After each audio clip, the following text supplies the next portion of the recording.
माँ माँ आज क्या है? अरे सोनू, मैं तो बताना ही भूल गई। जा जल्दी से नहा धोकर तैयार हो जा, अभी पूजा में बैठना है। माँ लेकिन बताओ तो सही आज क्या है? आज तुम्हारे दादाजी की बरसी है। अच्छा मैं जल्दी से तैयार होकर आता हूँ और दादी को भी साथ लाता हूँ। शीला को सोनू का दादी को साथ लाना शायद अच्छा नहीं लगा। शीला ने फौरन कहा, उसकी कोई ज़रूरत नहीं है, माँ जी अभी आ जाएंगी, पंडित जी को आने दो पहले। सोनू सिर हिलाकर अंदर चला गया। जाते जाते दादी के कमरे पर नजर डाली, चारों तरफ सन्नाटा पसरा था। सोनू के पैर स्वयं ही ठिठक गए। वह जैसे ही अंदर गया एकटक दादी को निहारने लगा। गाल पर पड़ी झुर्रियां दादा जी की तस्वीर निहारती आंखें और आंखों में बहती अश्रु धारा। कुछ मन ही मन बुदबुदाते ओठ सोनू कोशिश कर रहा था दादी के हाव भाव समझने की। दादी आप क्यों रो रही हैं? आपको दादाजी की याद आ रही है? बड़ी ही मासूमियत से सोनू ने अपनी दादी श्यामा से पूछा। श्यामा ने कोई प्रत्युत्तर नहीं दिया, शायद स्मृतियों में गोता लगा रही थी। अचानक कोमल हाथों के स्पर्श से श्यामा चौंक गई। स्वयं को संभालते हुए वह सोनू से बोली, क्या बात है बेटा? दादी आप रो क्यों रहे हो?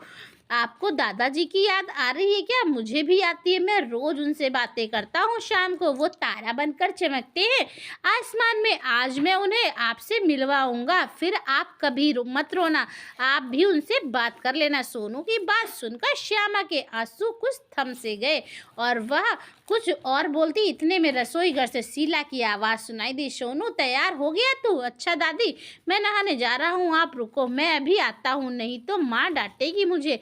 पंडित जी ने पूजा आरंभ की। श्यामा, शीला और सोनू तीनों ही पूजा में बैठे।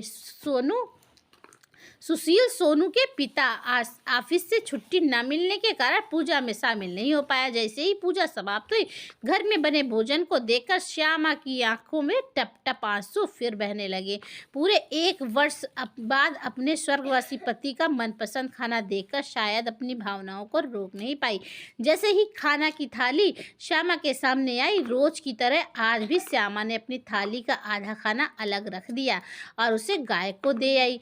बाकी का खाना स्वयं खा लिया। शीला को आज फिर यह सब देखकर अच्छा नहीं लगा। माँ जी मैं आपसे बार बार कहती हूँ, यह आधा खाना आप थाली से क्यों निकाल देती हैं? इतना समझाने के बाद भी आपको समझ नहीं आता। श्यामा ने आज चुप्पी तोड़ते हुए शीला की बात का जवाब दिया। जब से मैं इस घर में विवाह कर आई तब से आज तक कभी मैंने अकेले खाना नहीं खाया।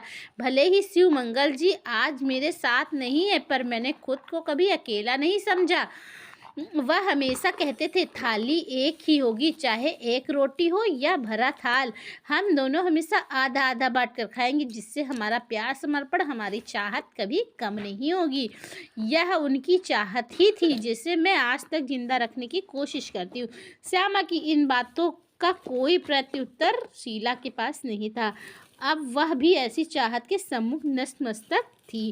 दोस्तों इस वीडियो को लेकर आपकी क्या राय है हमें कमेंट बॉक्स में बताना ना भूलें और इसी तरह की अच्छी वीडियोस के लिए हमारे चैनल पे बने रहें।